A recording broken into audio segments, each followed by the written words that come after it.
Alors, je vais vous partager mon écran. Donc, en espérant que ça va bien fonctionner. Donc, est-ce que vous voyez bien mon écran? Donc, je vais essayer de... Est-ce que vous voyez bien mon écran? Oui, c'est bon.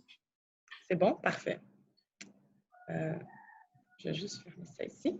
Alors, donc, ce que je voulais faire cet après-midi, donc en fait, ce n'est pas d'aller vraiment plus en détail sur tous les aspects de la marque, sur tous les aspects de la communication d'entreprise. Je pense qu'il y a déjà plusieurs aspects que vous avez déjà dû voir ou que vous allez peut-être voir même au sein des prochaines formations, mais je trouvais intéressant de parler de la marque puisque c'est tellement un élément qui est important pour un entrepreneur, pour une entreprise. Donc, je voulais partager avec vous quelques éléments. Donc, la présentation va se dérouler comme suit. Donc, il y aura 4 parties. Donc, parler tout d'abord de qu'est-ce qu'une marque, ensuite de parler de la cohérence de la marque, positionnement de la marque et terminer par les médias sociaux. Donc, je sais qu'on a 2 heures à peu près. J'espère que… au début, j'avais peur d'avoir trop de temps, mais là, je me rends compte que non, ça peut passer très vite. Donc, Cyril ou bien sinon Bineta, peut-être juste m'aligner si jamais, donc, quand 1 heure sera passée, là, donc, juste m'aviser, je veux m'assurer qu'on ait du temps. Donc, et j'ai prévu des moments de questions. Donc, si vous avez des questions, je pense que ce qu'on propose, et peut-être Cyril pourra confirmer, je pense qu'on vous suggère de mettre vos questions dans le chat. Et vous allez voir dans la présentation, j'ai prévu des moments pour des questions. Et à ce moment-là, je pourrais répondre à certaines questions juste pour permettre qu'on puisse couvrir le plus possible la matière. Et donc, comme ça, voilà. Donc, j'espère que ça vous convient. Et puis, peut-être aussi, dans la mesure du possible, je pense que vous l'avez tous fait, si c'est possible de mettre vos micros sur muet, comme ça, pour pas qu'il y ait trop de bruit ambiant. Donc, voilà, si c'est bon, alors, écoutez, on démarre. Donc, qu'est-ce qu'une marque? Je trouve important de parler de la marque parce que c'est vraiment, ça fait partie de l'identité de votre entreprise et c'est probablement la partie la plus visible aussi de votre entreprise. Donc, on parle d'une marque, c'est vraiment, on parle de signes ou un ensemble de signes qui est distinctif et qui, pour la plupart du temps, c'est ce qui est le plus reconnaissable par le consommateur ou par le client. C'est ce qui permet aussi de distinguer, de faire la distinction entre vos produits ou vos services et ceux de vos concurrents. Donc, les signes peuvent être multiples. Donc, on parle d'un mot, ça peut être un nom, ça peut être un slogan, ça peut être un logo, ça peut être un dessin ou ça peut être une combinaison de tous ces éléments-là. Donc, qui fait justement l'identité, qui fait votre marque. Donc, une marque, un signe peut aussi servir à distinguer soit le produit, soit le service ou soit la personne physique ou morale de votre organisation. Et encore une fois, ça permet toujours de vous distinguer par rapport à vos concurrents. Et c'est aussi un repère pour le consommateur et ça va souvent aussi parler d'une garantie de qualité ou de service. Donc, la façon que vous allez avoir créé votre marque va permettre aux gens de pouvoir rapidement saisir qui vous êtes. Donc, cette marque-là doit communiquer plusieurs choses. Elle doit exprimer de la valeur. Donc, quelle est la valeur qu'on associe à votre marque? Elle doit pouvoir exprimer aussi votre savoir-faire. Elle doit pouvoir exprimer votre expertise, va pouvoir aussi exprimer une histoire. Parce que on a un attachement, on a un engagement face à une marque. Donc, les gens vont, et cette marque-là va aider le consommateur aussi à faire son choix parmi d'autres marques. Donc, une marque, c'est ce qui est le plus précieux pour une entreprise. Donc, c'est pour cette raison, c'est important de soigner cette marque-là, de soigner l'image que vous véhiculez. Donc, et c'est une image qui doit être fidèle et authentique à qui vous êtes. Donc, et ça, c'est très, très, très important et je pense que de plus en plus, on le voit, les gens vont rechercher l'authenticité, vont rechercher ce qui vous distingue. Donc, et on va parler tout à l'heure de la voix et du ton que vous allez utiliser pour faire parler de votre marque. Donc, une marque qui est originale aussi va être facile aussi à identifier. Et pour vous donner juste quelques exemples, donc on dit qu'une marque va aussi permettre d'impliquer le consommateur sur le plan émotionnel. Donc, il y a vraiment, comme je disais, un attachement qui se crée par rapport à une marque. Et il y a aussi une relation de confiance qui se crée par rapport à une marque. Donc, vous allez voir ici, vous voyez quelques exemples. Je pense que vous les connaissez pour la plupart. Juste pour vous donner un exemple, Coca-Cola. Coca-Cola, donc si vous vous souvenez du slogan, donc je sais qu'en anglais, on dit « always Coca-Cola », donc toujours Coca-Cola. Pourquoi on dit toujours Coca-Cola? C'est que Coca-Cola est présente dans les petits et les grands événements de la vie de quelqu'un. Donc, vous allez voir, toutes les publicités tournent autour de ça, tournent autour de la célébration, tournent autour des petits moments, que ce soit des moments comme la célébration, comme ce soit un événement qui est la naissance, que ce soit un mariage. Donc, Coca-Cola, c'est vraiment positionné pour dire on est présent dans tous les aspects de votre vie. Et ce qui est très intelligent parce que l'idée et la stratégie de Coca-Cola, c'est de pouvoir débuter, de pouvoir vous fidéliser dès le plus jeune âge et de dire que vous allez grandir avec la marque. Donc, déjà à l'adolescence, vous êtes un enfant, on souligne une fête d'enfant, vous allez voir, il va y avoir du Coca-Cola sur la table. Et donc, plus tard, vous développez cet attachement qui fait qu'au cours de votre vie, le fait qu'il soit distribué partout à travers le monde vient renforcer cette image-là. Un autre exemple aussi que vous connaissez bien, Amazon. Amazon qui est synonyme de fiabilité. Donc, Amazon permet de livrer juste à temps des produits un peu partout à travers le monde. Il y a aussi un souci de décrire avec précision le produit que vous allez acheter, ce qui fait que on minimise les risques de retour par rapport à Amazon. Donc, vraiment, et il y a une grande quantité de produits offerts. Donc, ce sont ces attributs-là qui font que les gens vont immédiatement reconnaître votre marque. Un autre exemple aussi, Apple. Apple, on connaît Apple parce qu'il conçoit des produits qui sont élégants, mais qui sont simples à utiliser, qui sont intuitifs. Apple est aussi synonyme de qualité supérieure, donc il y a le souci du détail. Ce sont tous ces éléments-là qui font en sorte qu'une marque crée un attachement sur le plan émotionnel. Maintenant, je voudrais vous parler du pourquoi. Parce que souvent, on a peut-être tendance à mettre l'accent sur la fonction de notre marque ou la fonction de notre produit. Mais ce qu'il faut savoir, c'est que les gens ne sont pas nécessairement attachés au pourquoi, mais vont plutôt être attachés à la raison d'être de votre marque. Pourquoi votre entreprise existe? On dit dans le jargon, quel est votre why? Le why, c'est votre pourquoi. Quelle est la raison pourquoi vous avez créé votre entreprise? Vous venez combler certainement une lacune dans le marché et vous voulez créer une expérience. Quel type d'expérience que vous proposez?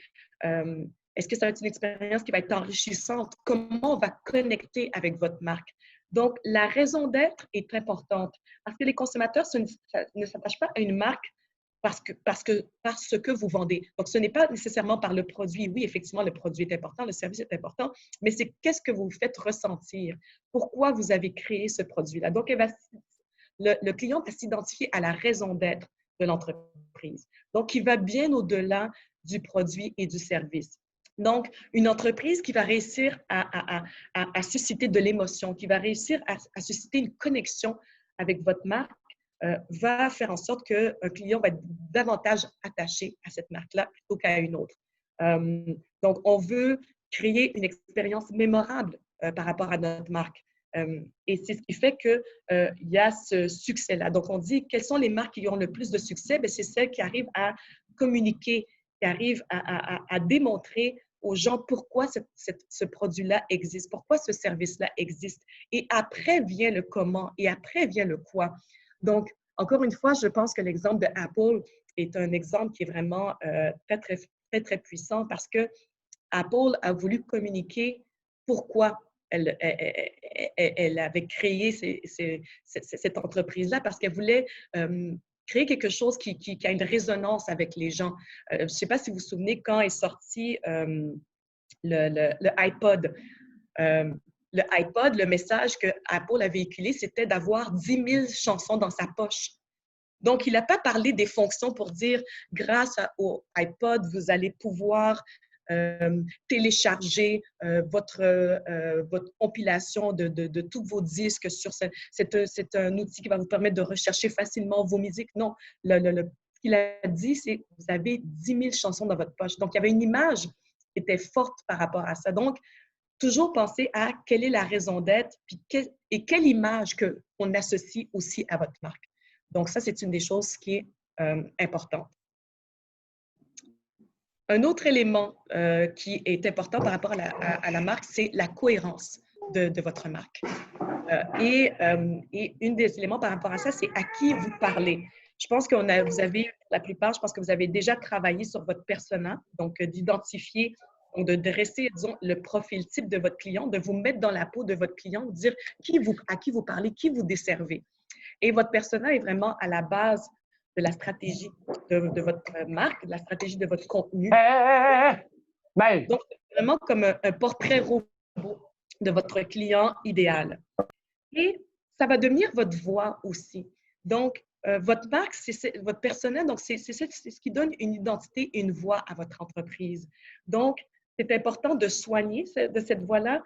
C'est important aussi qu'il y ait une cohérence, peu importe les outils que vous allez utiliser, que vous utilisez votre site web, que vous utilisez les médias sociaux, que vous communiquiez même avec vos clients.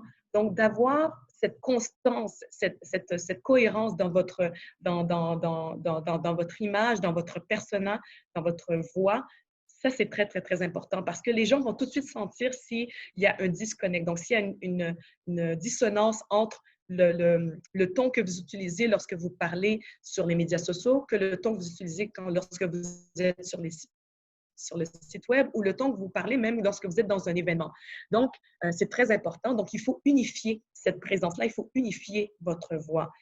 Et ça permet aussi d'identifier à qui s'adresse le produit et le service. Donc, vous avez probablement plus qu'un persona et donc, vous allez parler à ces gens-là en fonction de votre segment, donc de votre segment cible, en fonction de votre clientèle cible. Donc, vous avez identifié, donc c'est important de pouvoir soigner cela.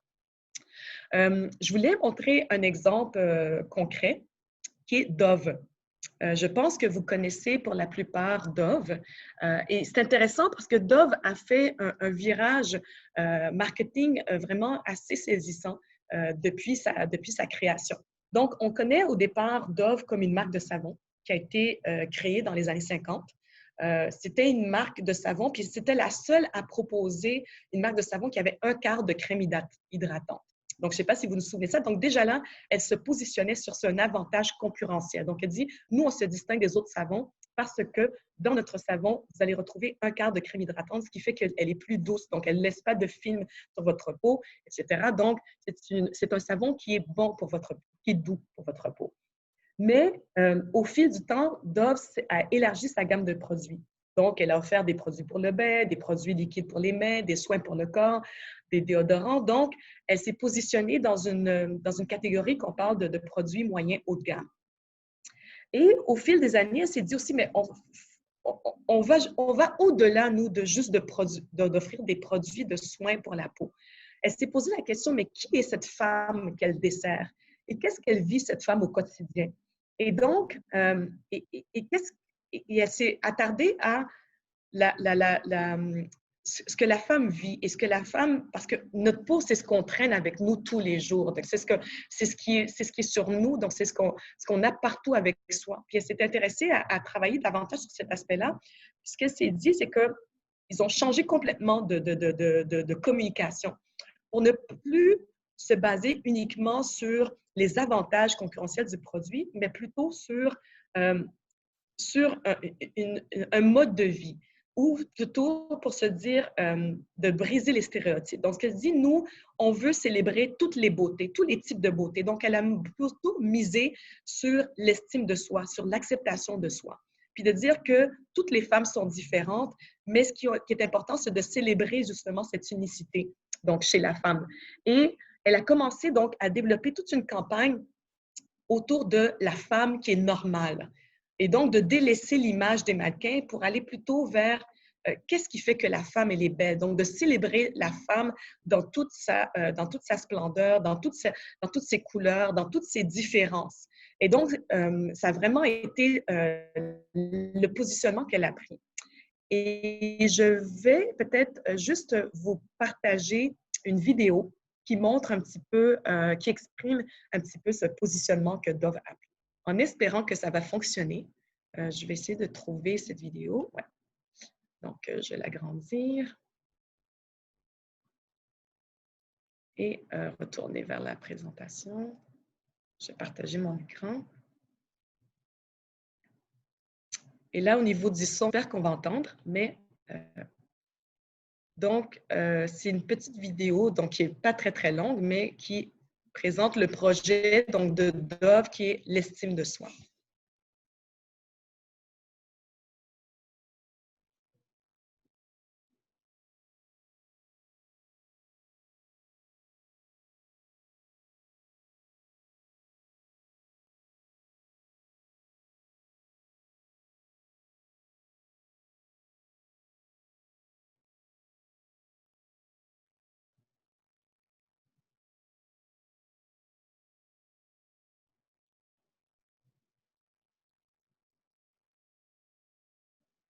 Donc, je vais l'arrêter, pardon.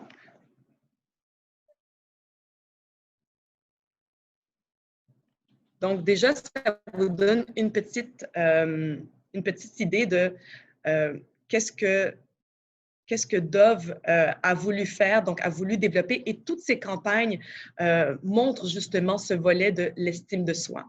Je peux aussi vous partager quelques campagnes publicitaires qu'a fait Dove aussi pour montrer aussi, non seulement par vidéo, mais aussi par ses campagnes publicitaires, de quelle façon elle a mis en valeur aussi cette estime de soi. Donc, je vais vous partager encore mon écran. Donc, je ne sais pas si vous voyez bien. Bon, donc ici, on voit pour toutes les beautés. Donc, on voit une image qui montre est-ce que la femme, elle est plate, elle est pétillante. Donc, vraiment, tout le slogan pour toutes les beautés. Donc, ici, certains peuvent voir une femme qui est ridée, mais d'autres vont voir une femme qui est radieuse. Donc, déjà, ici, on peut voir une femme qui est peut-être grisonnante, mais on voit plutôt une femme qui est rayonnante. Donc, ça, ce sont des idées pour vous montrer de quelle façon on arrive à créer une image qui va au-delà du produit, qui va au-delà des fonctionnalités ou des avantages, mais qui vraiment est en train d'instaurer ce dont on va parler tout à l'heure, qui est le storytelling aussi. Donc, je trouvais intéressant comme exemple parce que je sais que plusieurs d'entre vous, vous évoluez dans le domaine de la beauté. Je sais qu'il y a plusieurs entrepreneurs qui travaillent dans des produits biologiques. Donc, ça peut être intéressant d'avoir un peu cette réflexion-là sur qu'est-ce que vous dégagez donc, par rapport à votre produit. Donc, je vais poursuivre au niveau de ma présentation.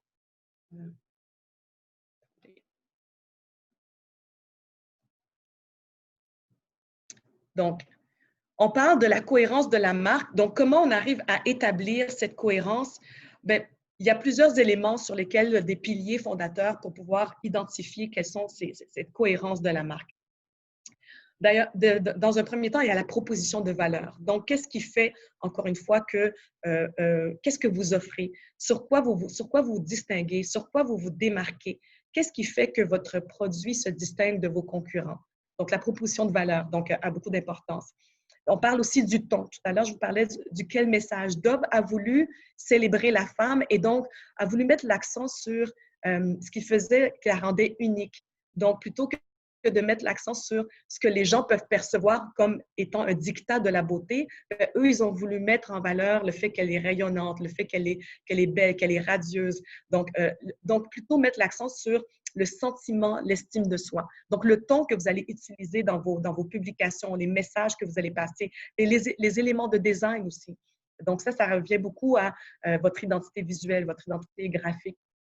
Les couleurs, le choix des couleurs est très important parce qu'on associe les couleurs à une certaine signification. Donc, vous allez voir le rouge, vous allez voir le bleu, on le voit beaucoup. En fait, le rouge et le bleu sont les couleurs qui sont le plus utilisées dans le développement d'une identité d'une marque, donc une identité visuelle. Donc, ça, ce sont des éléments qu'il faut faire aussi très attention parce que les gens vont associer des couleurs à certains états d'esprit. On sait que l'orange, c'est supposé être le calme. Pas le calme, mais je veux dire la confiance. Donc, le bleu, c'est le calme, c'est la résilience. Et le rouge va exprimer autre chose, donc les couleurs, les polices de caractère. Et donc, ça doit être quelque chose qu'on retrouve qui est cohérent à travers tous vos outils de communication. Donc, ça aussi, donc, c'est des choses qui sont très, très importantes à porter attention. J'ai mis cet exemple pour parler des avantages aussi de la cohérence, mais aussi des avantages de la proposition de valeur, la proposition de la marque. Et comment des marques aussi peuvent développer un sentiment d'appartenance ou un attachement émotionnel. Vous allez souvent entendre qu'il y a des gens qui disent « ben moi, je suis dans le camp de iPhone. Moi, je ne jure que par iPhone, je ne jure que par Apple. » Et d'autres qui vont dire « moi, je ne jure que par Android. » Mais il y a aussi, derrière tout ça, il y a des personas qui ont été identifiés par rapport à ces marques. Et en faisant des recherches, ce que je trouvais intéressant, c'est que les gens qui s'identifient plus par rapport à iPhone, c'est des gens qui gagnent un salaire beaucoup plus élevé. C'est des gens qui vont porter plus de soins à l'esthétique. C'est des gens qui vont aimer un certain type d'activité plutôt que Android. Donc, il y a vraiment un positionnement clair. Donc, tout est réfléchi par rapport à comment on positionne notre marque et qui on va attirer. Donc, comment on développe cette communauté autour de ça. Donc, c'est pour ça que la cohérence de la marque, vous allez voir Apple, pour ceux qui connaissent un peu l'histoire de Steve Jobs, c'était un homme visionnaire, mais aussi qui était un maniaque, donc qui avait une obsession sur le souci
Cyril? Oui, bonjour. C'est moi qui n'ai plus de son ou on a perdu Stéphanie? C'est Stéphanie, c'est à son niveau. On a perdu Stéphanie.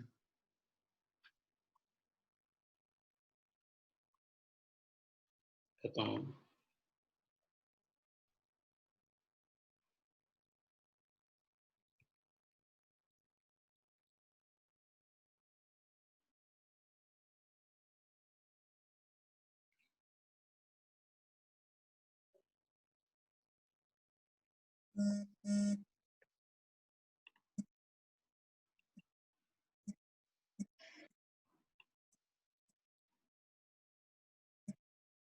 Bon, je pense que nous allons patienter un peu pour voir s'il va nous rejoindre, si elle va nous rejoindre vite.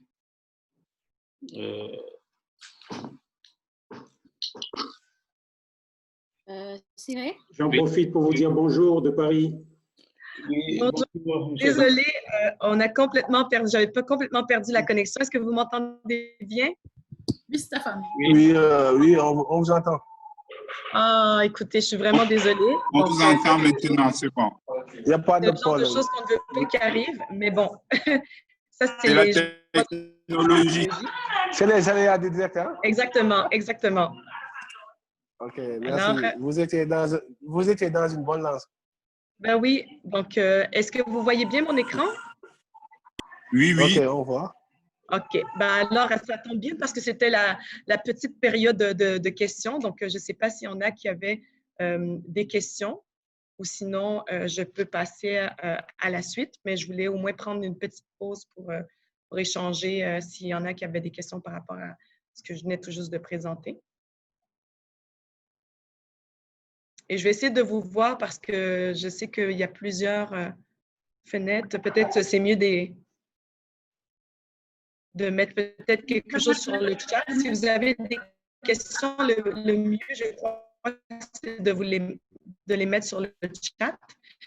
Et si vous ne posez pas de questions, c'est peut-être de fermer vos micros pour que tout le monde puisse s'entendre. Donc, peut-être, Cyril, peut-être me dire si jamais il y a des questions, mais s'il n'y en a pas, je vais poursuivre. Oui, Stéphanie, il y a Hubert. Hubert, vous pouvez poser votre question. Oui, bonjour. Oui, bonjour. Oui, Mme Stéphanie, tout de suite, vous avez dit que la couleur était importante. On a remarqué aussi que, comme vous avez dit, dans les marques qui s'imposent actuellement, il y a des couleurs codes qu'on voit de plus en plus, comme vous avez dit, le rouge, le bleu. Mais est-ce que vous pensez vraiment que la couleur a une grande importance sur le plan marketing d'un produit? Ma première question. Ma deuxième question, vous avez pris, c'est la marque qui a fait ces produits ou ces produits qui ont fait la marque? Est-ce que c'est parce que c'était Google que c'est allé loin ou c'est parce qu'ils ont travaillé sur le marketing pour être ceux qui sont actuellement? Je ne sais pas si vous comprenez un peu ma question. Oui, en fait, c'est un ensemble de choses. Pour revenir à votre première question par rapport à la couleur, oui, la couleur est un facteur qui est important, mais ce n'est pas tout. Parce que, comme j'ai mentionné un petit peu plus tôt, donc il y a l'attachement émotionnel que vous arrivez à développer avec votre marque. Donc, c'est toute l'histoire que vous construisez autour de votre marque. C'est sûr que quand on regarde des exemples, comme je mentionnais, Coca-Cola, même on pourrait penser à Starbucks ou on peut penser à Gap, on peut penser à IBM. C'est sûr que la couleur et le logo a une importance capitale. Elle a une importance capitale à ce point que quand des entreprises tentent de changer leur logo ou de le modifier, parfois ça soulève un tollé et ça peut même forcer une entreprise à se rétracter, à revenir en arrière. Je ne sais pas si vous vous souvenez, j'ai l'exemple de Gap en tête. Donc, la Gap, la marque de vêtements, qui, il y a quelques années, avait décidé de complètement revoir son logo. Donc, Gap, si vous vous souvenez, bon, c'est écrit Gap, c'est en bleu sur un fond blanc. Donc, il y a une typo qui était quand même très reconnaissable et ils ont complètement changé, en fait, la typo de Gap pour en faire un logo. Et les gens qui avaient un attachement, les gens qui connaissaient la marque, qui avaient grandi avec cette marque-là, se sont rebellés et ont pris d'assaut le web, Internet, pour dire comment pouvez-vous changer, c'est pas correct.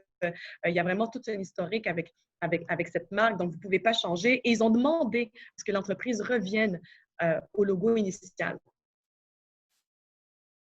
Ce qu'ils ont fait. On peut voir dans d'autres cas qu'il y a des changements qui s'opèrent et même s'il peut y avoir de la contestation, mais l'entreprise va quand même aller de l'avant. C'est le cas de Starbucks. Starbucks a fait quand même une évolution quand même assez grande de sa marque. Je ne sais pas si vous vous souvenez, mais la toute première couleur de la marque de Starbucks était brune. Et donc, probablement pour l'identifier au café. Et par la suite, elle a migré vers le vert. Mais bon, mais il y a eu plusieurs itérations de la marque Starbucks. Donc, c'est vraiment assez particulier. Et donc, oui, à chaque fois, ça a débuté par le brun. Ensuite, on a vu qu'il y avait l'image de la sirène qui était intégrée dans un écusson. Mais par la suite, l'écusson a disparu et c'est l'image de la sirène qui a pris toute la place. Donc, ça dépend beaucoup de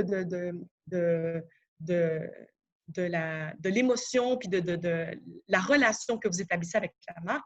Et pour votre autre question, je pense, comme dit, c'est vraiment c'est plusieurs facteurs.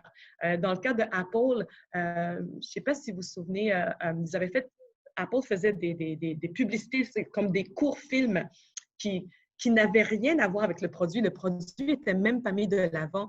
Je me souviens qu'une de ces publicités qui était très, très, très célèbre, c'était juste avant les Jeux olympiques. En fait, ça devait sortir pour les Jeux olympiques de Los Angeles, si je ne me trompe pas. Et c'était cette femme qui courait et qui lançait un javelot. Mais c'était vraiment une pub qui était extraordinaire et c'est à la toute fin qu'on voyait Apple. Donc, des fois, il y a c'est une connexion, quelque chose qui est une image qui est saisissante, mais qui a un lien affectif qu'on développe avec la marque aussi. Donc, c'est plusieurs facteurs. Donc, ça peut être aussi, parfois, ça peut être même des ambassadeurs que vous pouvez prendre qui vont faire en sorte que les gens vont associer votre marque avec un produit. Tu sais, je pense, entre autres, ici au Québec, donc, souvent, quand on parle des boissons gazeuses, les deux plus connus sont Pepsi et Coca-Cola. Et Coca-Cola est numéro 1 partout à travers le monde, sauf au Québec. C'est Pepsi qui est numéro 1 au Québec. Et pourquoi? Bien, c'est que dès le départ, Pepsi, qui est une entreprise multinationale, a compris que le Québec était une nation distincte, était une nation à part, et où la langue, le français, était quelque chose qui était vraiment rattaché à son identité. Et elle s'est dit, bien, pour pénétrer ce marché, bien, on va faire appel à des personnalités auxquelles les Québécois s'identifient ou s'attachent le plus. Donc, ils ont fait appel à des humoristes. Et donc, ça a créé toute une connexion avec cette marque qui fait que Pepsi-Cola est beaucoup plus présent au Québec, c'est-à-dire en termes de part de marché que Coca-Cola. Et Coca-Cola essaie à multiplier sa présence, s'associer avec des personnalités, avec des marques et tout, mais il y a cet attachement qui a été créé dès le début qui a fait en sorte qu'elle domine. À l'inverse, un autre exemple que vous connaissez peut-être, qui est Target, donc encore une autre entreprise. Est-ce que vous m'entendez? Est-ce que vous me recevez? Oui, oui, c'est bon. Oui, Stéphane. J'ai peur parce que je me suis dit, je ne sais plus certaine si vous étiez toujours là. Donc, un autre exemple de Target, donc une autre entreprise multinationale donc, qui s'est installée, qui a voulu s'installer au Canada et au Québec il y a quelques années, en fait. Target a échoué lamentablement à pouvoir s'installer au Québec. En fait, Target avait son siège social au Canada à Toronto et donc toutes les campagnes, toute la stratégie était développée à partir de Toronto et ils n'ont pas su peut-être s'adapter assez rapidement ou saisir assez rapidement qu'on parlait d'un marché qui était distinct, le marché québécois. Et donc, ils l'ont su peut-être un peu trop tard, mais ce qui fait que les gens n'ont pas pu s'identifier. Et il faut dire qu'il y avait déjà d'autres marques très, très, très présentes, comme Walmart, donc d'autres magasins de grande surface qui étaient établis déjà depuis plusieurs années. Et donc, Target, au bout de, je me souviens plus exactement, mais je pense que même pas 2 ans, ils ont dû plier bagage et ils ont quitté le marché. Donc, pour ça, vous dire qu'il y a beaucoup d'éléments qui peuvent entrer là-dedans. Je ne sais pas si ça a répondu à vos questions. Oui, vous avez bien répondu, c'est clair, oui. Merci. Parfait. Alors, on va poursuivre, on va continuer. Donc, il y a une question sur le chat. Tu peux la mettre? OK. Est-ce que quelqu'un peut la poser? Parce que bizarrement, je ne la vois pas. Siré? Oui, oui. Il y a une question sur le chat. Il y a une question sur le chat. C'est Avignon. Elle veut savoir si si on crée une marque, est-ce qu'il est impératif qu'on doit déposer la marque et combien de temps qu'on doit prendre pour déposer la marque, en fait? Je ne suis pas une spécialiste de tout ce qui est la commercialisation de ce qu'on appelle les trademarks de la marque. Donc, je ne pourrais pas vous dire combien de temps ça prend. Je pense qu'il y a des grandes marques qui l'ont fait parce que justement, ils ont un impact qui est tellement planétaire que pour protéger, parce que les grandes entreprises sont très jaloux de leur marque et comment cette marque-là va être utilisée. Je pense, avec qui j'ai eu l'occasion de travailler quand j'ai débuté ma carrière en agence, c'est Coca-Cola, justement. Coca-Cola, ils ont une armée d'avocats qui passent au peigne fin tout qui se publie, est présenté et qui est diffusé sur la marque. Et donc, il n'y a rien qui ne peut être diffusé sans que ce n'est pas passé au peigne fin, sans que ça n'ait pas été approuvé par la direction et par les avocats. Donc, il y a vraiment des gens qui ont ce souci-là et parce qu'ils savent que c'est aussi là-dessus qu'ils font, je veux dire, comment je pourrais dire, dans le fond, ils font de l'argent, donc dans le fond, est basé sur cette marque-là. Mais je ne pourrais pas vous dire, puis je sais que pour les brevets, donc c'est important de protéger. Pour la marque, je vous dirais, je ne connais pas les tendances actuelles aujourd'hui. Mais je pense que si vous avez développé un slogan qui est unique, quand on parle de Nike, Just Do It, je veux dire, c'est un slogan, Just Do It. Donc, Donc, ce n'est pas n'importe qui. Il n'y a que Nike qui peut l'utiliser. Et si vous voulez utiliser cette marque-là, ce slogan-là, ben, ça doit être approuvé par Nike. Donc, je pense que ça dépend beaucoup de l'impact et du rayonnement et jusqu'où. Et si vous allez dans plusieurs marchés aussi, donc si vous visez un marché qui est à l'échelle internationale, donc ça peut être intéressant effectivement de penser à attacher sa marque. Mais déjà là, lorsque vous enregistrez votre entreprise, vous enregistrez le nom de votre entreprise, donc auprès de l'entité à Dakar, je ne sais pas quelle est l'entité, mais au Québec, on a le registraire des entreprises. Donc, déjà, on enregistre le nom de notre entreprise et parfois, on peut l'enregistrer même dans plusieurs langues parce qu'on sait qu'on a l'intention d'exploiter des marchés à l'international. Donc, on peut le faire en français, en anglais ou dans d'autres types de langues. Donc, ça, je pense qu'effectivement, je pense que c'est un prérequis que vous devez probablement faire. Comme je dis, je ne connais pas les pratiques à Dakar, mais je sais qu'on le fait pour le nom d'entreprise et commercialisation. Alors, positionnement de la marque. Donc, je ne sais pas pourquoi, je n'arrive plus à partager, à continuer. Attendez. Les joies de la technologie. OK, positionnement de la marque. Donc, quand on parle du positionnement de la marque, une chose qui est importante à retenir, c'est que la marque, c'est ce qui vient en premier dans l'esprit du consommateur. Donc, ça devient important de réfléchir à quel est ce positionnement que vous avez. Donc, à quelle image on associe votre marque? À quoi on l'associe plus spécifiquement? Donc, c'est un terme quand on parle du positionnement, et il y a plusieurs types de positionnement. Il peut y avoir le positionnement de votre entreprise, c'est une chose. Il peut y avoir le positionnement de votre produit et le positionnement de votre marque. Donc, c'est vraiment, comme je disais, c'est toujours ce qui est le plus reconnaissable, c'est ce qui fait la connexion directe entre le consommateur et votre entreprise, votre organisation. Et c'est aussi ce qui va faire, qui va vous distinguer de vos compétiteurs.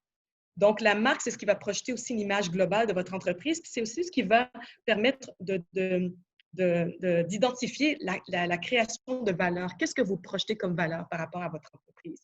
Donc, c'est une bonne stratégie de positionnement de marque. Bien, déjà, bon, quand on parle de votre positionnement, bien, déjà, ça doit reposer sur votre étude de marché. Donc, vous connaissez votre marché, que ce soit au niveau local, que ce soit au niveau national, que ce soit au niveau régional. Donc, vous avez aussi identifié votre public cible. Donc, vous connaissez votre segment de marché. Donc, tout ça va faire en sorte que ça va vous permettre de vraiment bien positionner votre marque parce que vous avez tenu compte de tous ces éléments-là. Donc, le segment de marché. Donc, ça, c'est une des références. Donc, quand on parle du segment de marché, on va parler de l'âge, du sexe, les domaines d'intérêt, les revenus.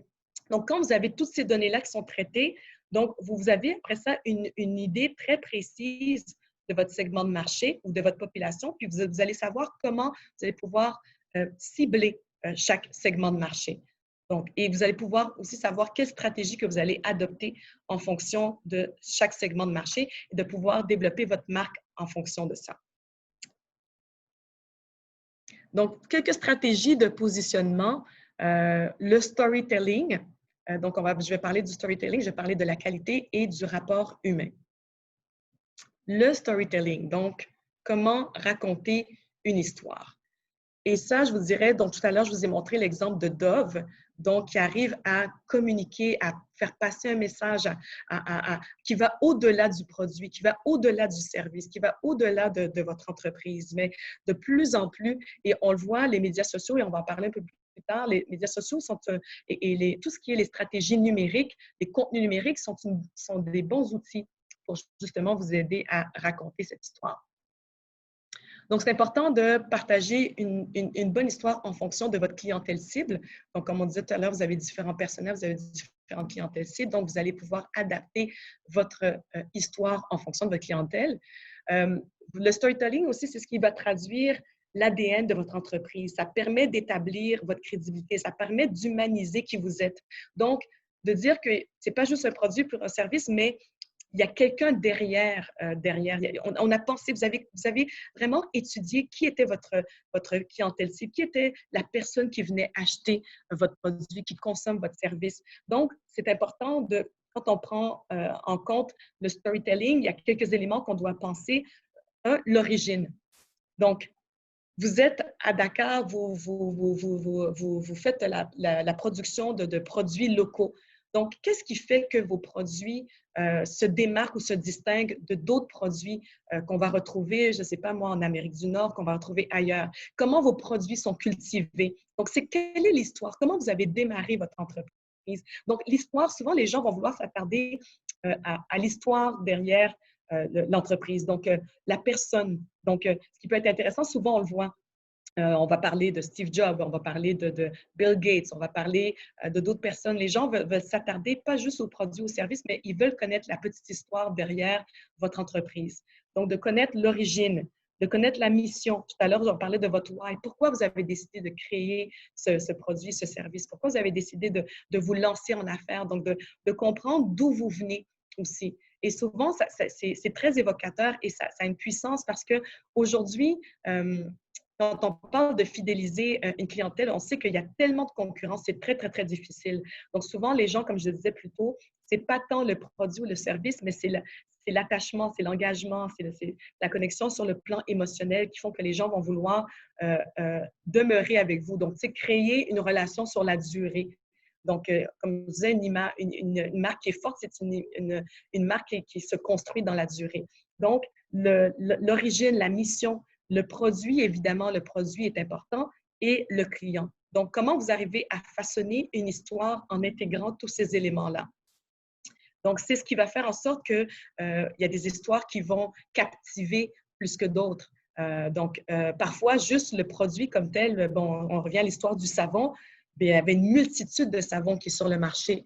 Donc, Dove a compris que même si un de ses avantages concurrentiels, c'est-à-dire qu'on met un quart de crème hydratante, bien, d'autres produits, par la suite, se sont ajustés, se sont rattrapés, puis se sont dit, bien, nous aussi, on offre des produits qui sont hydratants. Donc, elle s'est dit, il faut qu'elle se positionne d'une façon différente. Donc, je pense que ce qui va être intéressant pour vous, c'est de dire, mais qu'est-ce qui fait qu'au-delà de votre produit, votre histoire, elle est intéressante? Les gens veulent savoir, de la même façon que les gens veulent savoir la provenance des produits, ils veulent savoir qui est derrière cette image-là. Donc, là, encore une fois, d'avoir une cohérence dans le ton, une cohérence dans votre image, tout ça va contribuer aussi à votre storytelling. Et là, je voulais parler de Nike. Parce que Nike, c'est intéressant. On a entendu beaucoup de parler de Nike dans les dernières années.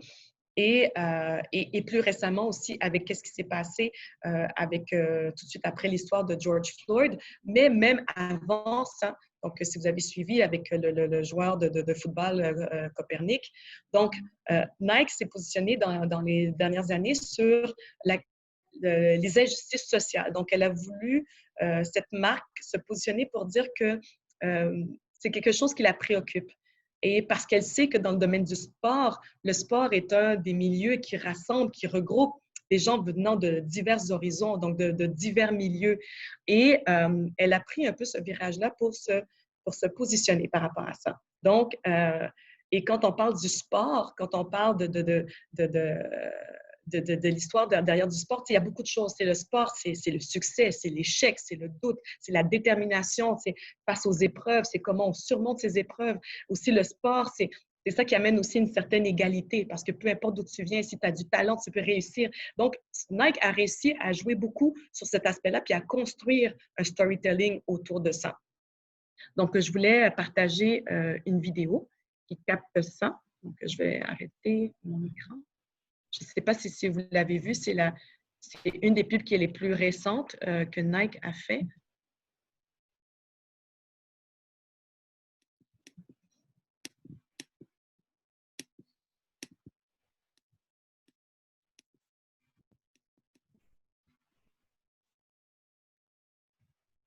En espérant que le son va fonctionner.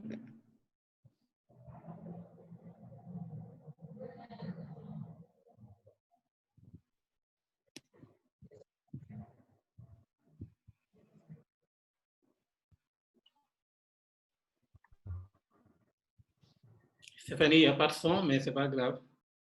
Ah, il n'y a pas de son? Non.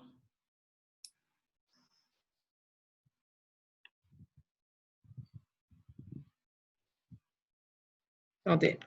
Ah, c'est bizarre.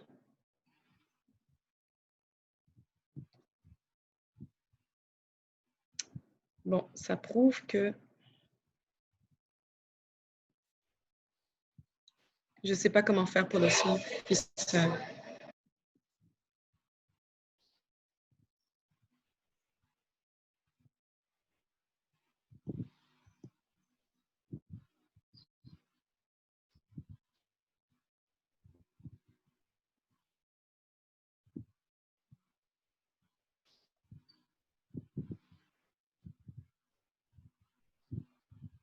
Stéphanie, Oui. il y a quelqu'un qui vous suggère de faire mode play en étant en mode partage écran pour que le son vienne. Ah, OK.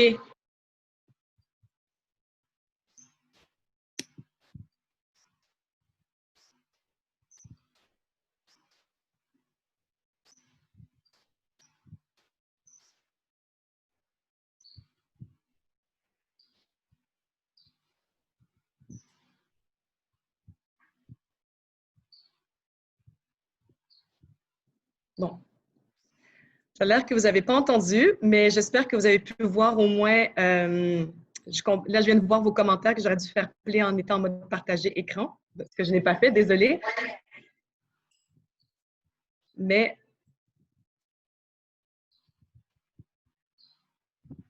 bon, déjà, ça vous donne une petite idée. Vous avez pu voir, donc les images étaient très saisissantes de cette pub. Donc, vraiment, qui démontre comment les images peuvent être évocatrices, comment, puis d'utiliser, tout à l'heure, je vous parlais d'utiliser aussi des personnalités. Donc, Nike utilise aussi des ambassadeurs, beaucoup. Donc, ils utilisent des athlètes comme LeBron James, Serena Williams, et je pense que vous avez vu aussi que, je pense que j'ai vu quelqu'un qui disait qu'ils utilisaient aussi des athlètes un peu partout à travers le monde, et tout ça pour créer cette connexion aussi. Donc, tu sais, au niveau du soccer, du football, donc ils vont utiliser plusieurs personnalités, donc parce qu'ils savent qu'ils vont rejoindre aussi une clientèle plus particulière.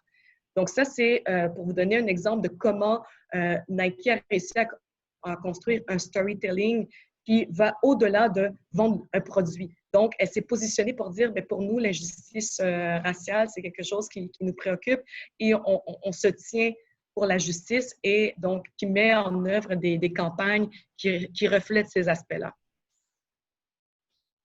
Donc, je vais revenir à mon partage d'écran de ma présentation.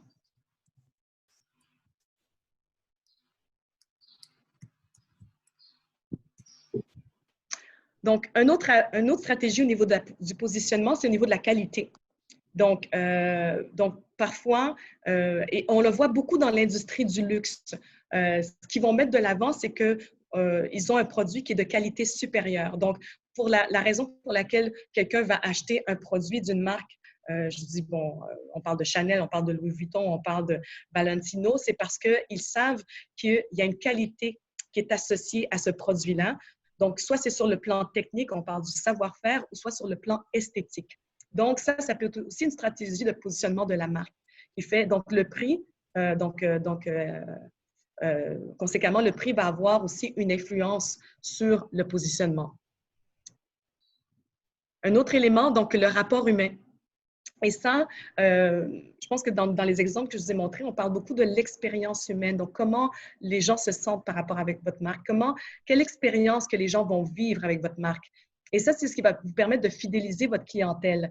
Parce qu'on sait que, comme je disais, la concurrence, on sait tous que la concurrence est féroce et les gens vont avoir tendance à passer d'une marque à l'autre. Mais ce qui fait qu'ils vont demeurer, c'est parce qu'ils vont sentir que vous avez développé une expérience autour de votre marque qui fait que les gens vont vouloir y retourner, vont vouloir vous encourager, ils vont vouloir vous soutenir parce qu'ils comprennent que vous avez mis le client, vous avez mis l'humain au cœur de votre démarche et que c'est quelque chose qui est important pour vous. Et donc, une façon de pouvoir mettre en valeur cet aspect-là, c'est d'y aller avec des témoignages.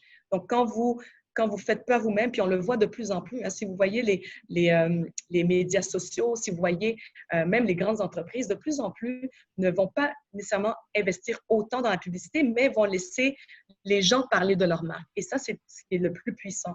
Quand vous avez des témoignages de vos clients, parce que ils disent eux-mêmes l'expérience qu'ils ont vécue avec votre marque.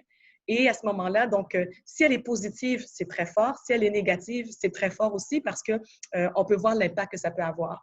Et on le voit, donc, tout à l'heure, quand on va parler de la gestion des médias sociaux, comment ça va être important de soigner justement sa marque, parce que l'expérience que les gens vont avoir votre marque, de plus en plus maintenant, les gens, ils ont plusieurs tribunes pour pouvoir parler de l'expérience, que ça soit avec une compagnie aérienne, dès qu'il y a un vol qui est retardé ou dès qu'il y a un vol qui est annulé. Donc, les gens vont parler de leur mécontentement, de leur insatisfaction. Et automatiquement, vous allez voir des gens qui vont répondre, qui vont tenter de donner des explications et d'abord s'excuser et dire oh non, nous sommes désolés, on prend en considération ce que vous avez fait et on va tenter d'y remédier. Donc, l'expérience cliente est vraiment importante. Donc, qu'est-ce que vous allez faire ressentir à votre client est très important. Donc, les témoignages, mais aussi, donc ça, c'est les témoignages, mais aussi l'expérience que vous avez, soit si vous avez pignon sur rue, mais aussi tout ce qui est la communication qui est en ligne. Donc, là aussi, c'est une question c'est un élément qui est à ne pas négliger. L'expérience en ligne est tout aussi importante que l'expérience physique que les gens vont avoir avec votre marque. Donc, voilà. Tiens, des questions?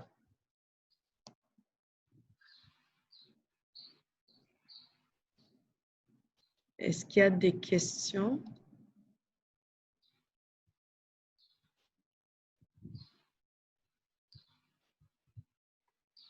Bon, apparemment, non. On peut continuer. Non? OK. Oui. Parfait, c'est bon. On va continuer alors. Il y a Étienne. Donc, Étienne, vous pouvez prendre la parole. OK, merci. Je vous laisse savoir par rapport au slogan. Le slogan peut évoluer. Et quels sont les éléments, par exemple, qui peuvent nous amener à faire évoluer le slogan? Bien, par rapport au slogan, il y a, je pense à des slogans, comme tout à l'heure, je mentionnais Just Do It de Nike ou Always de Coca-Cola, on ne peut pas dire qu'il est vraiment un slogan, mais ça vient ancrer vraiment la marque pour dire exactement, ça exprime, plutôt que d'écrire toute une série d'avantages concurrentiels ou de dire qu'est-ce qui vous distingue, ça vient vraiment comme sceller, disons, une image qu'on associe à votre marque. Quand on dit Just Do It de Nike, vous voyez, le logo, c'est un signe qui est en mouvement. Donc, on parle de l'action. Donc, c'est vraiment ce qu'il a voulu mettre de l'avant avec Nike. Always de Coca-Cola, ben là, c'est vraiment de dire on est toujours présent, on est partout, c'est peu importe dans quel cycle de votre vie. Donc, est-ce que ça évolue? Ça peut évoluer, mais encore une fois, je pense que c'est toujours, il faut faire attention parce que si vous avez travaillé beaucoup sur ce slogan-là, puis que les gens vous identifient, donc, il faut vraiment pouvoir expliquer à votre clientèle pourquoi vous évoluez, puis comment vous évoluez. Et quand je vous parlais de l'exemple de Dove aussi, qui est parti d'un produit, d'un savon à, bien, nous, on veut mettre l'accent sur la beauté. Mais la beauté naturelle, la beauté sous toutes ses formes, sous toutes ses couleurs. Donc, et c'est là qu'on l'a vu, la beauté sous toutes les couleurs. Donc, c'est important que ça décrive, en fait, ça décrive pas votre raison d'être, mais qui vous êtes. Qu'est-ce que vous êtes pour le consommateur? Et donc, ça demande une grande réflexion. C'est pas toutes les entreprises qui ont des slogans en passant. Donc, parce que justement, c'est un art. On doit vraiment voir plusieurs, les attributs, vraiment les avantages, comment on se positionne dans le marché. Donc, c'est pas toutes les marques qui ont développé un slogan. Et donc, oui, ça peut évoluer, mais il y a une réflexion qui est importante à faire par rapport à ça. Et ce n'est pas quelque chose qui va changer non plus du jour au lendemain. Donc, c'est important d'apporter un soin vraiment puis une réflexion par rapport à ça. Mais c'est vraiment quelque chose qui vient sceller, donc vraiment, en tout cas, selon ma perception, là, ce qui vient sceller l'image, comment on associe votre marque, à quoi on associe votre marque. Ça vient frapper l'imaginaire, en fait, des gens. D'accord. Je ne sais pas si ça répond à votre question. Oui. Et votre réponse m'amène peut-être à dire que on peut faire évoluer bon, pas évoluer le slogan, mais peut-être juste changer l'image. Par exemple, l'image du slogan en 1980 et aujourd'hui, on peut la faire évoluer sans pour autant changer même le slogan par rapport aux explications que vous venez de donner. En fait, c'est pas tant le slogan qui va évoluer, mais on peut voir des entreprises qui vont faire un changement complet de repositionnement, qui vont développer une nouvelle identité visuelle, qui vont faire ce qu'ils appellent un rebranding. Et ils vont le faire pour plusieurs raisons.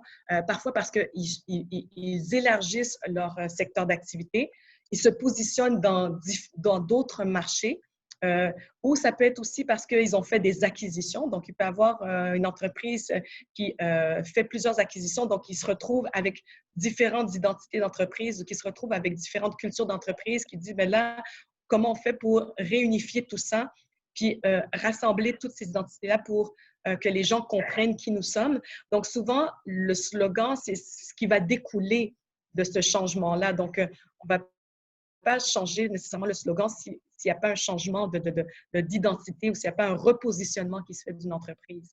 Donc, c'est pour ça que c'est une démarche qui demande beaucoup de réflexion, qui demande beaucoup comment je vais dire, et souvent qui se fait aussi accompagné par des professionnels, parce que si vous changez de secteur d'activité, donc là, les gens, les consommateurs, ce que vous aviez à la base, votre base, bien, les gens ils doivent comprendre pourquoi vous élargissez vos secteurs d'activité ou vous allez dans complètement un autre secteur d'activité. Et parfois, ça peut sembler sur papier que c'est une très bonne idée, mais parfois, vous pouvez comme échouer lamentablement et ça ne fonctionne pas. Donc, d'où l'importance de bien connaître son marché, de bien connaître notre clientèle cible et de comprendre dans quel marché on évolue aussi. Donc, je ne dirais pas que le slogan, je ne le prendrais pas de façon isolée. Pour moi, ça fait partie d'un tout. Donc, oui, ça pourrait évoluer dans le cadre, comme je disais, d'un rebranding ou d'un repositionnement. Donc, si vous changez complètement d'identité visuelle, vous allez dans un service, dans un secteur d'activité qui est complètement nouveau. Donc, oui, à ce moment-là, on pourrait penser qu'il y a un changement complet au niveau de votre positionnement. Mais ça ne se fait pas sans risque. Donc, il y a quand même beaucoup de travail de réflexion qui va être fait derrière ça. Merci. Donc, on aborde la dernière portion de la présentation. Je vais aussi demander tout à l'heure à Cyril d'intervenir parce que je pense qu'il a une expérience aussi à travers ce qu'il développe au sein de la CPEM et au niveau de toutes les plateformes et aussi, je pense qu'il travaille beaucoup avec plusieurs d'entre vous. Donc, je pense que ça va être intéressant d'entendre d'un point de vue aussi puis de partager l'expérience du site web. Donc, je pense qu'il a tout refait de site web ou du moins, il est dans sa dernière ligne droite et aussi de parler de comment il communique sur les différents projets de la CPEM, donc sur les médias sociaux. Donc, les médias sociaux, évidemment, je pense qu'on le sait tous que ça prend une place très, très, très importante. On est dans le contexte du digital. Et donc, ça joue un rôle quand même assez important au niveau de votre stratégie de marque.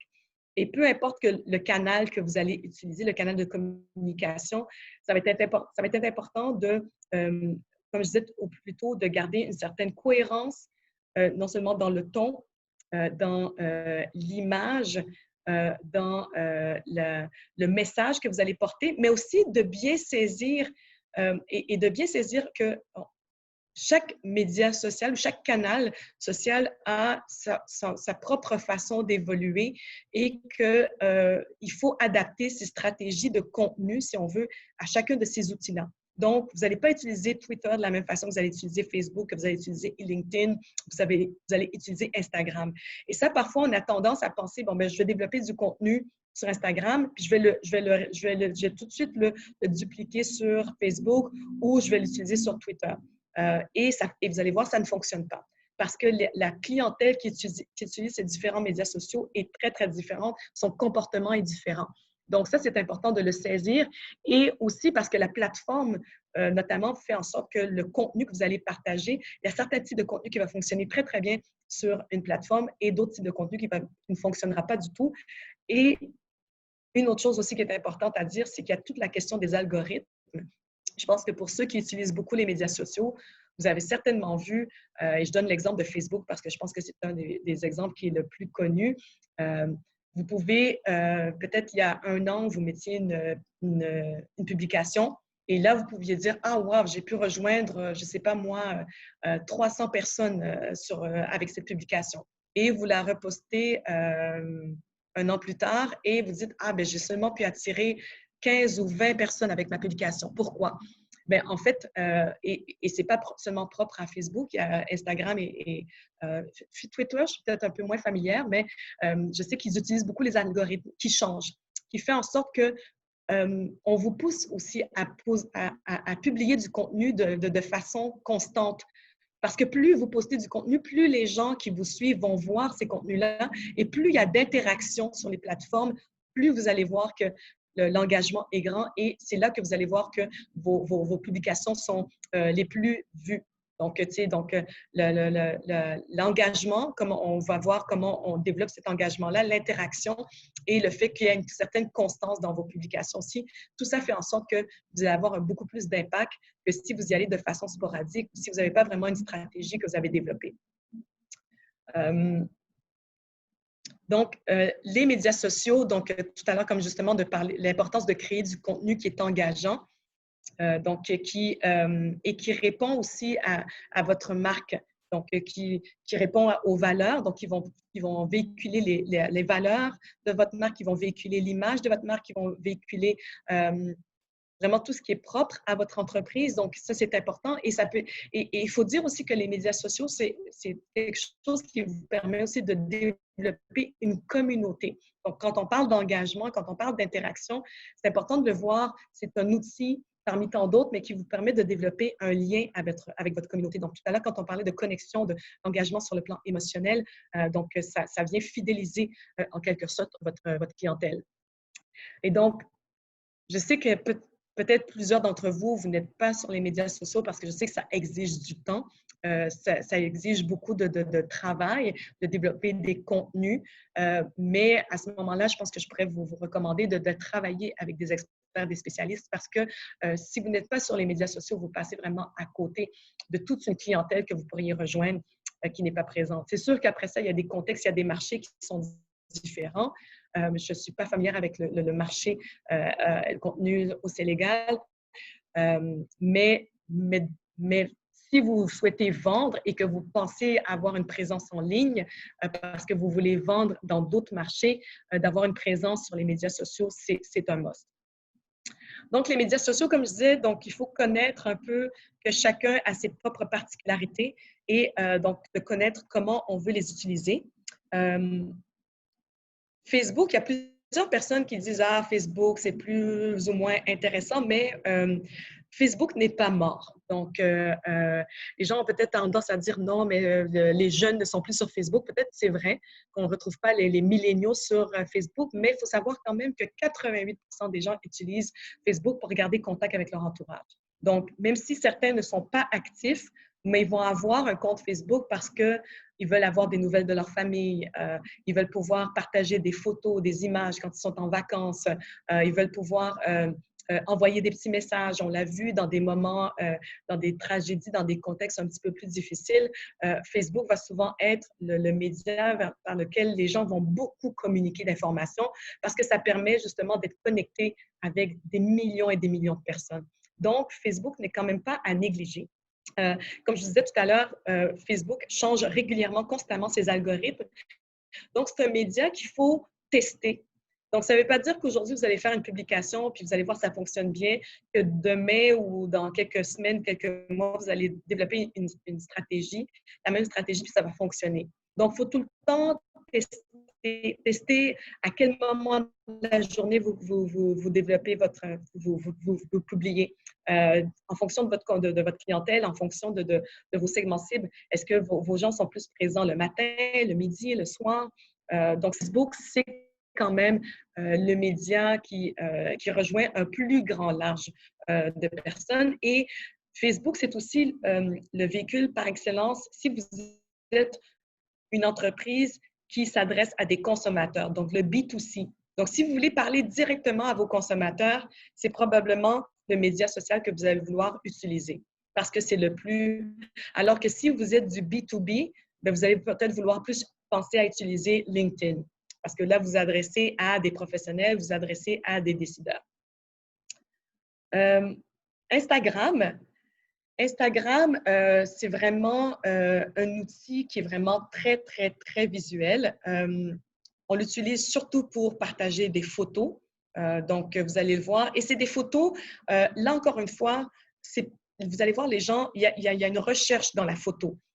Donc, c'est pour ça que Instagram l'a compris. Ils ont développé des filtres, ils ont développé des émoticônes, ils ont développé beaucoup d'applications pour montrer une image qui fait rêver, une image qui est léchée. Donc, c'est clair que c'est un réseau qui est surtout visuel et les jeunes l'ont beaucoup adopté. Donc, ça, c'est un réseau que si vous voulez développer justement une image de marque, c'est quand on parle du lifestyle. Si vous avez un produit ou une entreprise qui évolue plus dans le domaine du lifestyle, bien, Instagram, ça peut être intéressant pour vous d'être présent parce que vous partagez un mode de vie, un style de vie. Et donc, les gens vont beaucoup aller sur Instagram pour pouvoir voir et aller, comment je pourrais dire, s'inspirer, aller chercher de l'inspiration. Et une des choses aussi qui est apparue dans les dernières années, qu'on voit partout, c'est les mots-clés ou les hashtags. Donc, les hashtags aussi sont peut-être plus importants sur Instagram que sur Facebook. Et là encore, c'est de tester parce que dépend des mots-clics sont très importants, mais il ne faut pas non plus noyer avec une trentaine, une quarantaine de mots-clics, alors que sur Facebook, ça marche peut-être plus ou moins. Mais c'est clair que sur Instagram, les gens vont souvent faire des recherches, donc de comptes à partir de mots-clics. Donc, c'est important de bien choisir son mot-clic. C'est un mot-clic qui va être reconnaissable. Et c'est aussi un mot-clic que c'est important de le partager aussi auprès de votre réseau parce que plus le mot-clic est partagé, plus le mot-clic est utilisé. À ce moment-là, donc, vous créez vraiment comment je pourrais dire, vous créez, disons, une adhésion, une communauté autour de ce mot-clic-là. On l'a vu avec tous les mouvements Black Lives Matter. Black Lives Matter, si vous tapez Black Lives Matter sur les médias sociaux, que ce soit Facebook, sur Instagram, sur Twitter, vous allez voir que, mon Dieu, il y a des milliers de publications qui sont par rapport à ce mot-clic-là. Donc, c'est important de penser qu'il soit très court, qu'il soit reconnaissable et que ça crée tout de suite une image que les gens vont pouvoir tout de suite reconnaître. Donc, si vous faites un mot-clic qui est beaucoup trop long, pensez aussi à la langue. Donc, ça aussi, c'est un élément important à prendre en considération. Donc, comme je disais tout à l'heure, par rapport à vos publications, donc c'est important d'avoir une certaine fréquence donc, sur vos contenus. Donc, plus vous publiez du contenu d'une façon régulière, plus il y a d'interactions sur vos plateformes et c'est là que vous avez vraiment un taux d'engagement qui est élevé. Donc, je ne sais pas si vous vous souvenez, à un moment donné, il y avait toute une polémique autour de est-ce que ce sont des vrais comptes? Est-ce que ce sont des vrais j'aime, des vrais likes? Est-ce que ce sont des vraies personnes qui sont derrière les comptes? Et donc, on a vu, à un moment donné, je pense que les médias sociaux ont fait un peu un nettoyage. Donc, des gens qui pouvaient avoir quelque chose comme 20 000, 30 000 personnes qui les suivaient pour finalement se retrouver à 10 000. Donc, il y avait beaucoup de stratégies qui permettaient à des gens d'acheter disons, des comptes, pas des comptes, mais je veux dire des j'aime ou des likes, donc d'acheter des personnes qui les suivent. Et on parle aussi des fois de la portée organique. Donc, on peut bâtir une marque sur les médias sociaux de façon organique, donc c'est à force de créer un engagement, mais il y a aussi, vous pouvez aussi utiliser la publicité pour faire en sorte de booster un peu le nombre de personnes qui vous suivent. Mais encore, il faut toujours faire attention parce qu'on dit, encore une fois, l'authenticité donc, est très importante. Donc, les gens vont tout de suite le voir si ils voient que c'est du contenu qui n'est pas authentique ou s'il y a un disconnect avec votre marque. Donc, ça, c'est des choses qui sont très importantes. Et comme je disais, l'interaction aussi. donc qui permet d'augmenter votre portée. Donc, plus vous interagissez avec vos clients sur les médias sociaux, ça va améliorer votre portée, ça va améliorer le taux d'engagement, qui fait qu'au fur et à mesure, vos publications vont se retrouver plus souvent dans le haut de fil du fil des médias sociaux de vos clients. Donc, c'est important aussi de cibler votre audience, de savoir à qui vous adressez. Donc, ça, c'est important. Twitter, donc, c'est intéressant par rapport à Twitter parce qu'il y avait beaucoup de gens qui disaient que Twitter, c'est surtout des personnalités publiques, des gens qui peuvent être des artistes, des politiques, des gens qui ont une présence dans le milieu, je ne vais pas dire diplomatique, mais dans le milieu dans la sphère médiatique, dans le fond, qui le plus souvent utilisent Twitter. Donc, dépendamment des pays, des endroits, Twitter est plus ou moins important en termes d'utilisation. Les entreprises vont utiliser beaucoup Twitter, mais il y a beaucoup de gens aussi qui ne sont pas nécessairement à l'aise à utiliser Twitter. On le voit que beaucoup de personnalités publiques utilisent Twitter. Donc, je peux penser à une personnalité publique qui, aux États-Unis, dont je ne nommerai pas, mais que je pense que vous savez tous, qui est très, très, très prolifique, mais d'autres représentants politiques aussi utilisent beaucoup Twitter. Et pourquoi? Parce que justement, il y a des conversations qui peuvent se créer. Et là encore, ça permet aussi, encore une fois, de parler directement à votre audience, de faire passer des messages que peut-être autrement, vous ne pourriez pas utiliser. Et je pense que c'est ça aussi le pouvoir des médias sociaux. C'est de pas nécessairement passer par les médias traditionnels, mais de pouvoir vous adresser directement à votre audience, de pouvoir vous adresser directement à votre clientèle. Donc, une bonne pratique sur Twitter, encore une fois, oui, d'utiliser des hashtags, mais encore une fois, donc, on dit c'est de ne pas non plus d'utiliser trop en abondance, puisqu'il y a un nombre de caractères spécifiques aussi, où avant, il y avait un nombre de caractères, mais je crois que ce n'est plus le cas maintenant. Donc, ça permet justement de faire passer des messages, d'utiliser un ton aussi. Et souvent, les gens vont utiliser Twitter avec un ton un peu humoristique, donc un peu sarcastique. Donc, avec Twitter, les gens vont l'utiliser, vont aller un petit peu plus loin dans le ton qu'ils vont utiliser, alors que sur les médias sociaux comme Facebook, sur Instagram ou et surtout sur LinkedIn, vraiment, il y a un ton qui est peut-être un peu plus corporatif. Alors que sur Twitter, on montre beaucoup plus sa personnalité.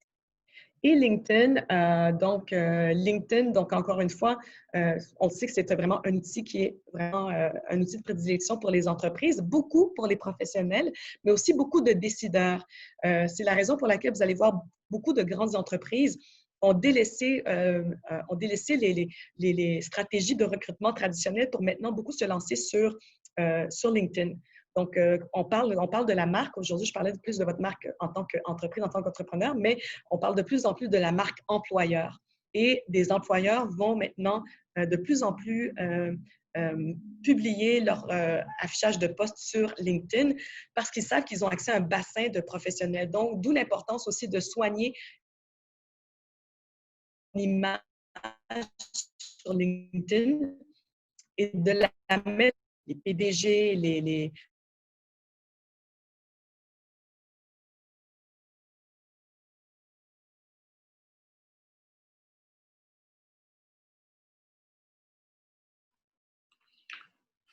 Oui. Donc, effectivement, encore un souci de connexion. Je pense que... Stéphanie, tu es là? Oui, est-ce que vous m'entendez? Ah, oui, je crois qu'on t'avait perdu. OK, parfait. Bien, écoutez, je pense que je vais peut-être m'arrêter là vu que ma connexion est un petit peu problématique et peut-être inviter, avant de parler de la gestion des outils, mais de céder la parole à Cyril parce que je pense que le travail que tu as fait aussi avec la CPEM Je sais que tu as fait tu as travaillé récemment sur le site Internet. Tu travailles aussi beaucoup sur justement mettre en valeur la marque de la CPM. Et je trouvais que ça pouvait être intéressant aussi de partager ton expérience avec les entrepreneurs. Donc, j'ai arrêté le partage de connexion. Ça va peut-être aider aussi, le partage de... Merci Stéphanie pour cette présentation. Avant que je partage mon expérience, je pense que le président de la CPM est là, M. Mourad Dieye. Monsieur le Président, si vous pouvez prendre la parole pour dire bonjour. Monsieur Dieye.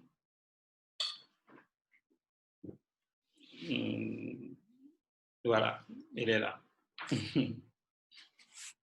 Bonjour. Bonjour. Oui, bonjour.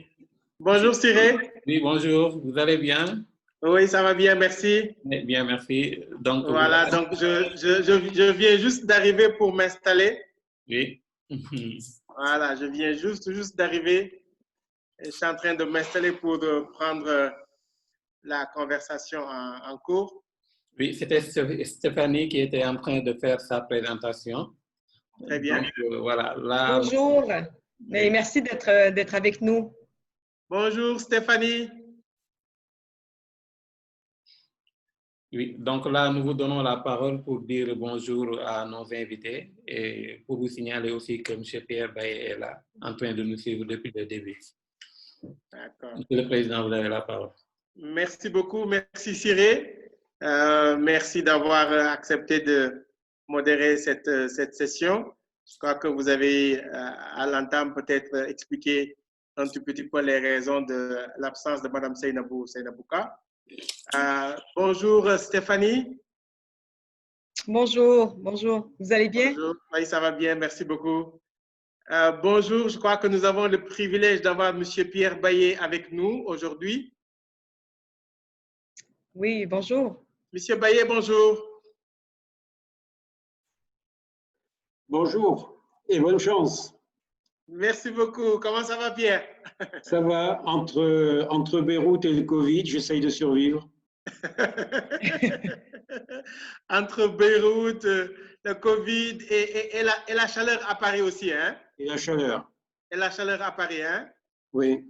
Et je crois que c'est la même chose à Montréal, Stéphanie. Oui, on a de la chance, on a quand même du beau temps, donc on profite un peu de cet été en période de déconfinement. Donc, oui, bon, en fait, on profite de l'été sous les masques, hein, c'est ça? Oui, tout à fait. En tout cas, merci beaucoup, M. Baillet, vraiment de nous faire l'honneur de participer à cette session donc de formation avec les entrepreneurs de la CPM. Bonjour, Madame Samb, directrice générale du FODEM, Madame Bintassar, conseillère technique principale au niveau de la CPM, chères conseillères référentes et chers conseillers référents et conseillers en communication. Monsieur Baillet, j'ai l'habitude de dire que c'est un groupe de femmes, donc c'est les conseillers référents, mais il y a Monsieur Cyril Fall, Cyril, le conseiller en communication, hein, qui complète le groupe et aujourd'hui, il est en même temps conseiller référent qui encadre également d'autres entrepreneurs. Les conseillers référentes, Maïmouna, Mamfatou, Seynabou, Kumba et tout le monde. Bonjour également, cher Couvé. Comme j'ai l'habitude de dire tout le temps, M. Baillet, nous on les appelle les couvées, donc les membres de la couveuse, donc c'est les couvées, les entrepreneurs à l'essai qui sont avec nous. Donc je prends le train en marche vraiment simplement pour me réjouir de cette formation encore que nous avons. Et je pense que je vais profiter, si vous me permettez, Stéphanie et Cyril le modérateur, je voudrais en profiter rapidement peut-être pour, je sais qu'on l'a fait, on donne l'explication, mais nous avons l'honneur et le privilège d'avoir M. Baillet avec nous aujourd'hui. Cela montre l'intérêt que l'AIMF accorde à ce programme, mais l'intérêt que M. Baillet en personne accorde à ce programme lui-même et ses équipes. Donc, comme vous le savez, Seynabou n'est pas là, elle est souffrante, je l'ai eu en communication tout à l'heure. elle aurait été là, qu'elle aurait vraiment, encore une fois, magnifié la relation que nous avons avec les équipes de l'AMF et de M. Pierre Baillet. Donc, toutes les équipes qui, depuis Paris, coordonnent avec l'équipe de Montréal et coordonnent également avec l'équipe de Dakar sous la direction de Mme Sam et de Mme Binta Diopsar de l'équipe technique. Donc, c'est l'occasion vraiment de nous réjouir que M. Baillet soit présent et cela nous réconforte et cela nous montre que nous sommes vraiment sur le bon chemin et que nous avons l'engagement et l'accompagnement qu'il faut auprès de l'AIMF. Et cet accompagnement également, nous l'avons auprès de Mme le maire de Dakar. Donc, je voudrais profiter de l'occasion pour dire à M. Baillet que nous avons réinventé notre modèle grâce à l'appui de l'AIMF, grâce à l'appui de nos partenaires tels que la Ville de Montréal et l'École des entrepreneurs du Québec, le dynamisme et la compétence des équipes de Dakar. Mais ce modèle que nous avons réinventé à la faveur de la COVID, nous sommes en train de voir qu'il prospère et il est en train de faire des résultats. Parce que voyez-vous, M. Baillet, depuis le lancement auquel vous avez participé, que vous avez présidé avec Mme le maire, nous avons déroulé des sessions de formation depuis lors. Nous avons commencé ici déjà à l'interne avec M. Lam, donc sur la formation en entrepreneuriat. Nous avons eu des partenaires de la Ville de Montréal il y a 2-3 semaines qui nous a fait une formation sur la gestion du temps. Nous avons fait une formation également sur l'art oratoire et la prise de parole avec un partenaire technique ici à Dakar. Nous avons commencé la semaine dernière la session de formation sur l'entrepreneuriat et le statut juridique donc, des créateurs d'entreprises avec M. Alassane Lo, qui est un expert qui nous a accompagnés dans la mise en place.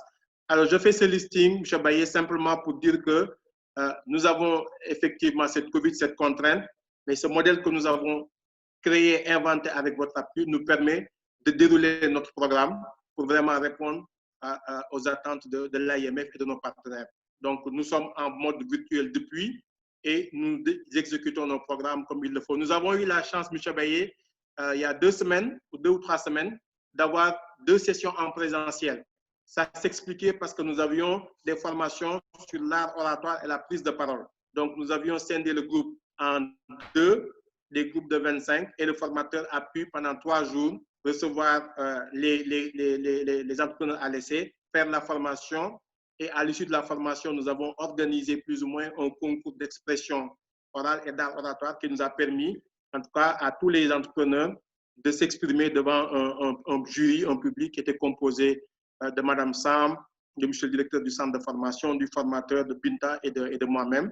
Alors, simplement pour dire que nous avons pu profiter de cette situation, l'avantage que nous avions en petit groupe d'organiser une formation en présentiel. Comme vous le savez, dans le mode de la CPM, tout devrait se faire en présentiel, mais avec la COVID, donc nous avons réinventé le modèle. Alors, j'insiste là-dessus pour dire qu'effectivement, nous sommes dans la lancée de ces sessions de formation. Et donc, Cyril a expliqué dans la note, nous en sommes aujourd'hui à la 2e session, donc la 2e phase des sessions de formation. Et cette fois-ci, avec l'appui de la Ville de Montréal et l'appui de Stéphanie. C'est l'occasion vraiment pour moi de remercier encore la Ville de Montréal, Seynabou qui nous accompagne, mais Stéphanie et toute l'équipe. Et je dois préciser à M. Baillet et à tout le monde, et ça, Binta et Mme Sam le savent, depuis qu'on a fait nos sessions préparatoires sur le plan stratégique, notre plan d'action, Stéphanie a vraiment participé à l'équipe donc, qui était mobilisée par Seynabou au niveau de la Ville de Montréal pour nous accompagner à travailler sur les aspects de communication. Donc, je me réjouis aujourd'hui qu'elle ait pu animer cette session de formation, donc vraiment sur les réseaux et l'utilisation des technologies de l'information. Vraiment sans être trop long parce que je sais que la session est partie. Je voudrais encore une fois lancer encore ce message que je fais toujours à l'endroit des couvées. Je l'ai souvent dit, nous essayons de mettre tout ce qu'il faut pour vous accompagner dans votre processus de création d'entreprise, dans votre processus, dans votre entreprise entrepreneuriale, si on peut dire. La Ville de Dakar et ses partenaires donc, mettent les moyens. Nous avons l'accompagnement technique, administratif et financier de l'AIMF, l'accompagnement technique également de la Ville de Montréal et de l'École des entreprises du Québec, l'engagement et l'accompagnement de la Ville de Dakar. Notre seul objectif, c'est de participer à la création d'emplois au niveau de Dakar, développer l'esprit entrepreneurial et permettre à des porteurs de projets ou aux porteurs de projets que vous êtes de vraiment développer vos projets et créer vos entreprises. Donc, c'est l'occasion pour moi, encore une fois, de vous lancer encore un appel à l'engagement que vous êtes en train de montrer, à l'assiduité, au suivi et surtout au développement. Comme on dit, la plateforme est là, nous avons les outils pour vous accompagner. Alors, occupez le plancher, lancez-vous, développez vos projets et avancez tout en vous souhaitant bonne chance et bon courage. Michel Baillet, cher ami Pierre, merci beaucoup encore pour votre présence. En tout cas, tout à l'heure, j'étais coincé, je sortais et j'ai couru, je dois dire, j'étais en voiture. Madame Sam m'a dit que M. Baye nous a fait le plaisir d'être avec nous. J'ai dit, alors là, c'est encore un honneur. Merci à tous, Madame Sam, Binta et tout le monde. Cher ami Pierre, merci et merci également à Stéphanie. Merci, merci, Monsieur le Président. Donc, je partageais tout à l'heure mon expérience sur les réseaux sociaux, à savoir la manière dont on est en train de gérer les différentes pages ou bien les différents réseaux de la CPM. Il y a 3 500 000 personnes au Sénégal qui utilisent Facebook. Bon, j'aimerais bien savoir aux entrepreneurs, est-ce que vous en faites partie? Vous pouvez dire oui ou non. Si vous cliquez sur participant, je vais voir. Pour José aussi, si vous êtes là ou non. Vous cliquez sur oui ou non. Voilà, il y a, oui, je vois, Tamsir, Sabel, oui, oui. Allez-y. Oui, Maïmouna, d'accord. D'accord. Maïmouna, pourquoi vous n'êtes pas sur Facebook? Est-ce que vous pouvez partager? Oui, alors moi, pour le service que je développe pour Stéphanie, mon projet, c'est un concept de crèche en entreprise. Oui. Et donc, après, j'ai une cible spécifique et je vais plus vers la démarche d'aller démarcher, de trouver des rendez-vous directement avec mes clients potentiels. Donc, je ne cherche pas forcément le grand public, la communauté de Facebook. Maintenant, dans l'exposé de Stéphanie, je me suis dit peut-être le média social vers lequel je pourrais aller, ce serait à ce moment-là LinkedIn. Pas Facebook ou Instagram où vraiment le public est assez grand et ne répond pas forcément aux gens que je veux toucher. Oui, intéressant. D'où l'importance du webinaire qu'on devait partager avec Stéphanie. Donc, on dirait merci à Stéphanie. Bon, moi, si ce serait... Tout à fait. Oui, c'est intéressant. Donc, il y a 3 500 000 personnes sur Facebook et vous êtes pratiquement tous sur Facebook. Mais il faut faire la différence. En fait, vous êtes sur Facebook, mais vos entreprises ne sont pas sur Facebook. Pour gagner un peu de temps, si j'allais poser la question à savoir si vous avez créé des comptes Facebook pour vos entreprises, j'aurais beaucoup de questions. J'aurais pas beaucoup de réponses. Donc, pour gagner un peu de temps, il faut différencier vos comptes personnels et vos comptes Facebook. Donc, il faut exister dans les réseaux sociaux. Par exemple, vous créez votre entreprise, cela vous permettra à 3 millions de personnes sénégalaises seront au courant que vous êtes là, vous existez.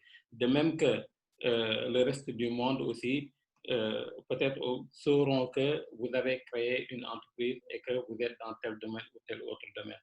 Et pour animer vos réseaux sociaux, comme Stéphanie l'a dit tout à l'heure, pour le site de la CPM, nous avons recréé le site, ce qu'on appelle refondre le site, et pour amener plus de contenu et pour l'adapter aussi, parce qu'un site doit évoluer. Et dans l'évolution de notre site, donc nous essayons de créer beaucoup de choses pour que le site puisse adapter à la réalité.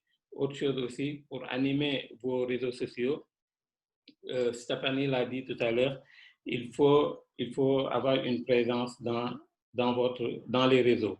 Par exemple, pour Facebook, il faut du contenu. Le contenu, c'est quoi? Il faut parler, il faut discuter avec vos clients et vos entourages. Peut-être le cas de Maïmouna, si ça aurait été moi, j'allais vous conseiller d'exister sur Facebook, ne serait-ce que pour la communication. Et aussi, vous aurez beaucoup d'opinions ou bien beaucoup d'idées à partager, à sensibiliser.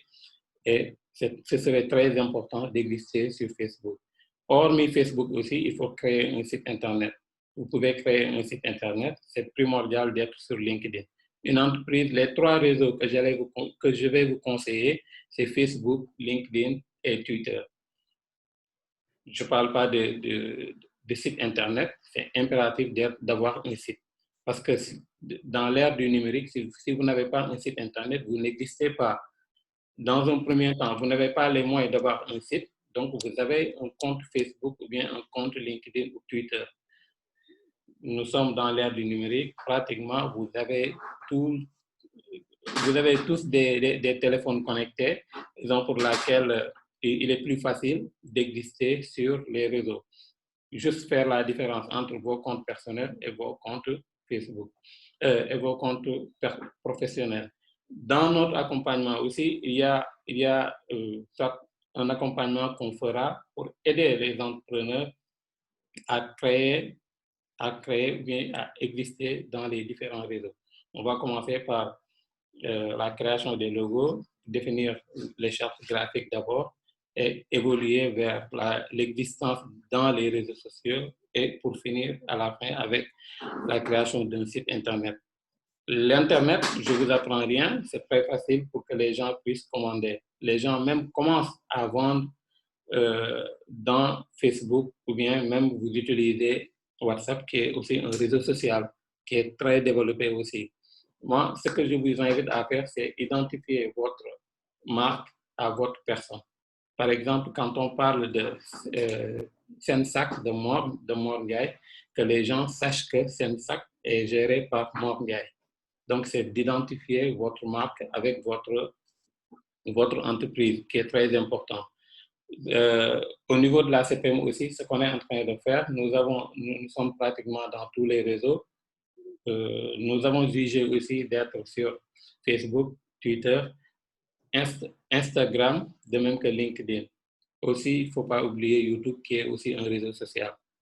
Donc, c'est ça que je voulais partager. Et aussi, je vous invite à suivre la page de la CPM, à regarder le site de la CPM pour avoir plus d'informations sur tout ce qu'on est en train de faire et tout ce qui est l'entrepreneuriat, tout ce que la ville de Dakar est en train de faire dans l'entrepreneuriat. Merci Stéphanie, c'est l'expérience que je voulais partager. Et aussi, bon, j'ai oublié de dire aussi pour le storytelling, comment on gère nos pages dans les réseaux sociaux. Il faut faire du contenu, il faut parler de vous. Stéphanie l'a dit tout à l'heure avec le storytelling.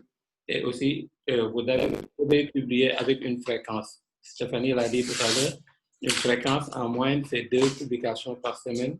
Et si vous avez plus de publications aussi, c'est bien. Ça permet d'être connecté avec, cela vous permettra d'être connecté avec vos clients, vos futurs clients, et aussi avec vos publics, qui est très important. Merci beaucoup Stéphanie de m'avoir donné la parole. Donc, je vous redonne la parole. Merci beaucoup, Cyril. Puis vraiment, c'était un plaisir de pouvoir partager quelques connaissances avec vous. Et puis, je suis vraiment sincèrement désolée pour la connexion qui a flanché à quelques reprises. C'est toujours le pire moment pour que ça arrive et c'est arrivé. Donc, je suis vraiment désolée pour ça. Donc, j'espère que vous n'avez pas trop manqué.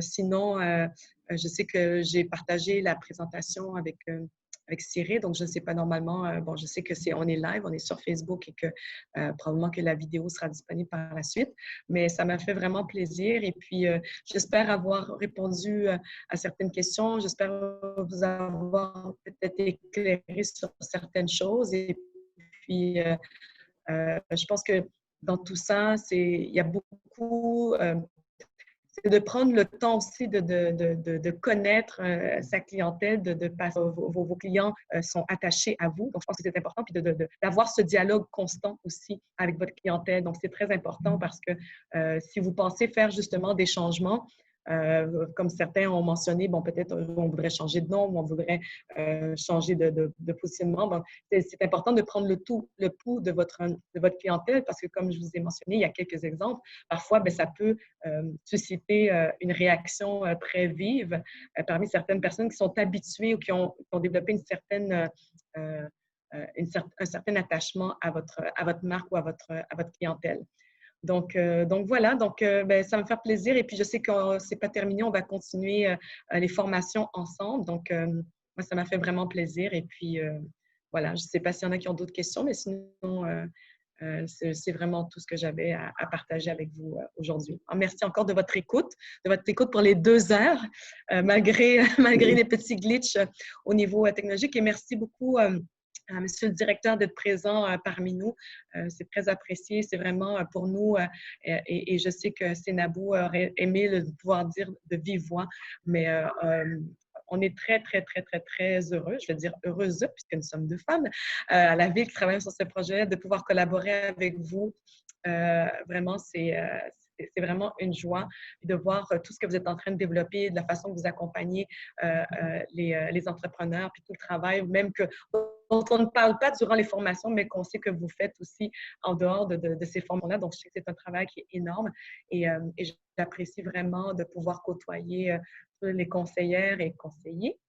Donc, dans le cadre de ces formations-là. Et puis, je n'ai pas eu l'occasion de pouvoir remercier encore une fois M. Baillet, mais je trouve que, comme vous l'avez dit, M. le directeur, c'est vraiment une preuve, un témoignage très, très fort de savoir qu'il a été présent avec nous presque durant toute la durée de la formation. Donc, je pense que le soutien de l'IMF à la couveuse et à la ville de Dakar, c'est un soutien qui est très précieux. Puis, c'est bien de voir que c'est vraiment des partenaires dans le cadre de ce projet-là. Donc, et nous, on est à la Ville de Montréal, on est très fiers de pouvoir y collaborer aussi. Donc, voilà, merci beaucoup. Oui, merci Stéphanie. Je pense qu'on a une question. Cher Métédian, Cher Métédian, oui, je suis là. Bon, en fait, c'est pas une question, mais juste une petite contribution. Je pense qu'elle a un peu sous-estimé la force de Facebook. Parce que personnellement, j'ai eu à faire une formation sur le business Facebook. Et aussi, Facebook te permet par rapport aux publications que vous faites sur votre page professionnelle, il vous permet donc de personnaliser votre page, c'est-à-dire de cibler les clients dont vous souhaitez atteindre. Et donc, c'est une plateforme qui s'appelle donc Facebook Manager Business. Si vous êtes dans cette plateforme-là, Facebook vous donne tous les avantages, mais aussi toutes les outils dont vous avez besoin. Et c'est à vous maintenant de dire à Facebook, j'ai tel produit, j'ai besoin de tel client, et Facebook donc se chargera donc à vous trouver donc ce genre de client. C'est ce qu'on appelle le ciblage sur Facebook.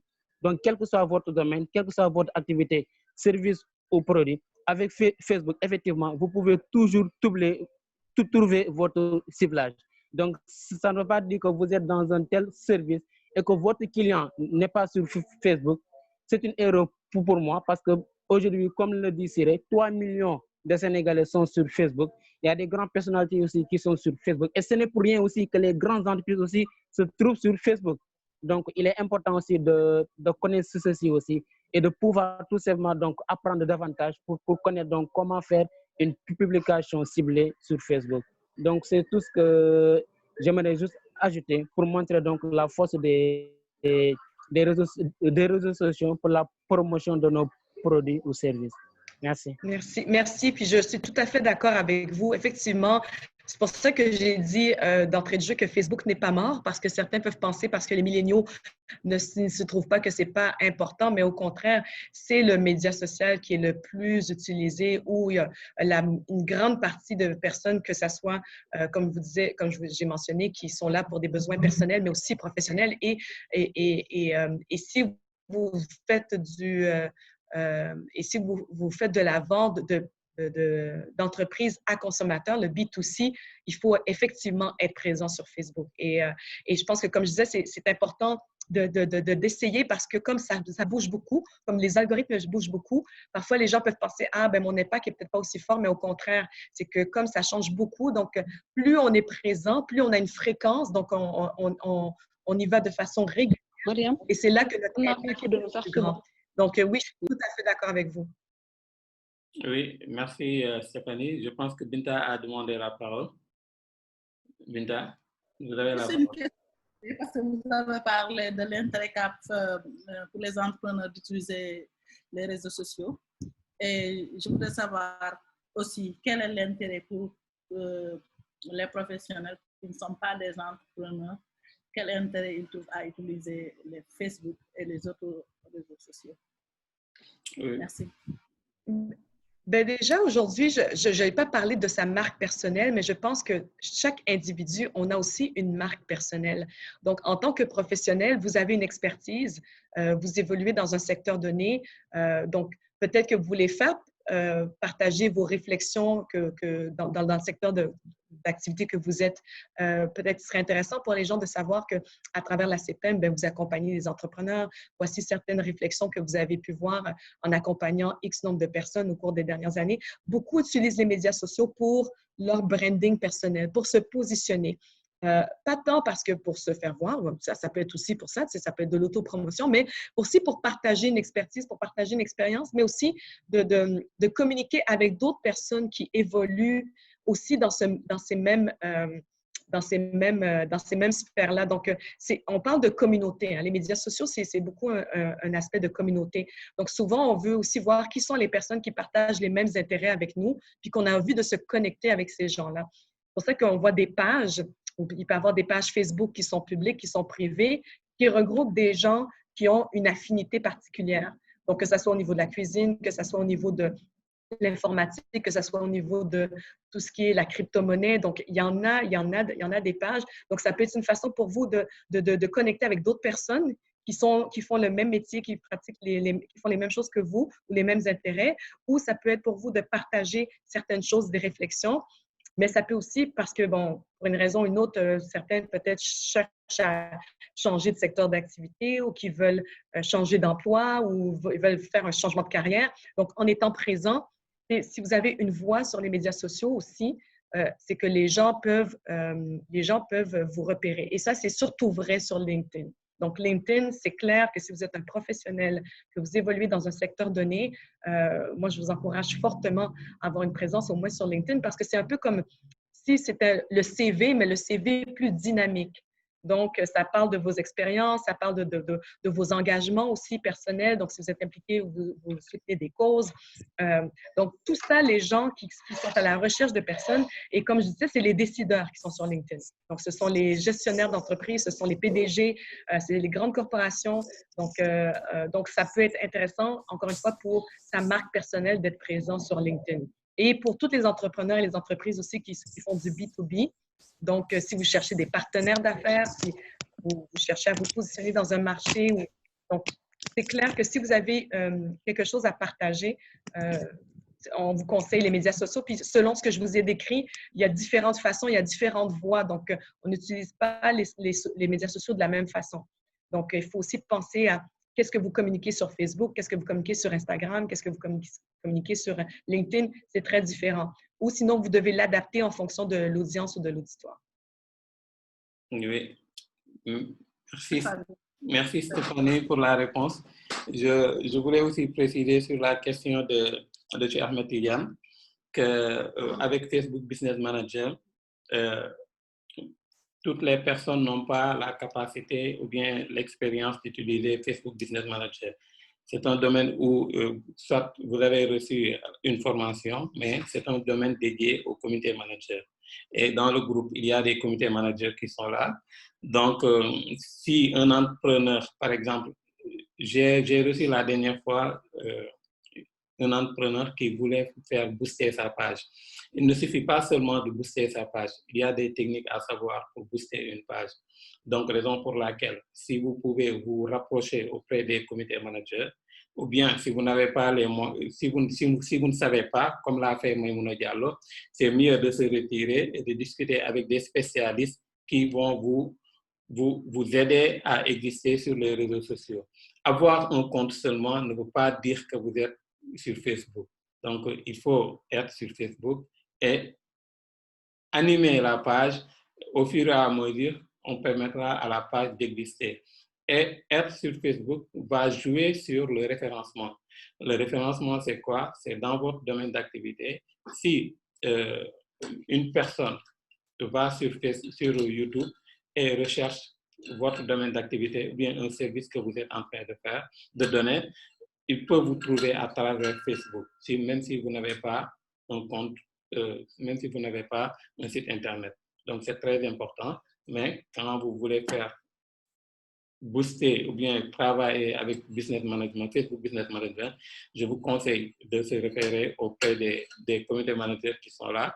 Je parle il y a Fatou Koulibaly, des entrepreneurs que j'accompagne, il y a André Maguette, il y a OSD Media et tant d'autres. Et je vous suggère aussi, mes entrepreneurs, de faire des forfaits pour les entrepreneurs de la CPE.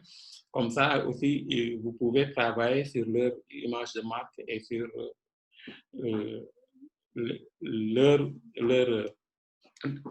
sur la communication dans les différents réseaux. C'est ça que je voulais apporter. Merci beaucoup de nous avoir suivis. Merci, Monsieur le Président, pour la disponibilité, pour l'accompagnement que vous êtes en train de faire. Merci à Madame la Directrice Générale pour le soutien, la disponibilité aussi et les encouragements. Merci Stéphanie pour cette belle présentation. Merci encore une fois pour aussi de nous avoir donné votre temps, d'avoir partagé votre expérience avec nous, avec les entrepreneurs de la CPM. Je dirais aussi merci à mes collègues conseillères. Avec le masculin, on allait dire seulement conseiller maintenant. Mais ils ont tout fait pour garder toujours le mot conseillère et on dit conseiller et le conseiller. Monsieur le Président, je ne suis pas trop d'accord. Le président a voté pour conseillère. Hein? On garde notre conseillère référente. Hein? Ça c'est le veto du président. Merci beaucoup, Monsieur le Président. Merci beaucoup, Madame la Directrice, vraiment. Et merci beaucoup, Cyré, pour tout ton soutien dans la présentation aujourd'hui. C'est très apprécié. Merci beaucoup. Voilà. Merci à tout le monde. Cyré, merci beaucoup, Cyré. Donc, merci, Stéphanie. Merci à tout le monde. Donc, comme j'ai rejoint le groupe, je voudrais proposer au modérateur Cyré de demander à tout le monde de faire un petit coucou de remerciement à Stéphanie. Merci beaucoup, Stéphanie. Merci. Merci à tout le groupe et surtout, prenez soin, portez-vous bien, protégez-vous, mettez vos masques. Hein? Oui. Et gardez les gestes barrières. D'accord, bien reçu. Merci beaucoup. Il y a une formation demain avec l'école des entrepreneurs à 15h. Demain avec l'école des entrepreneurs. Merci. Non.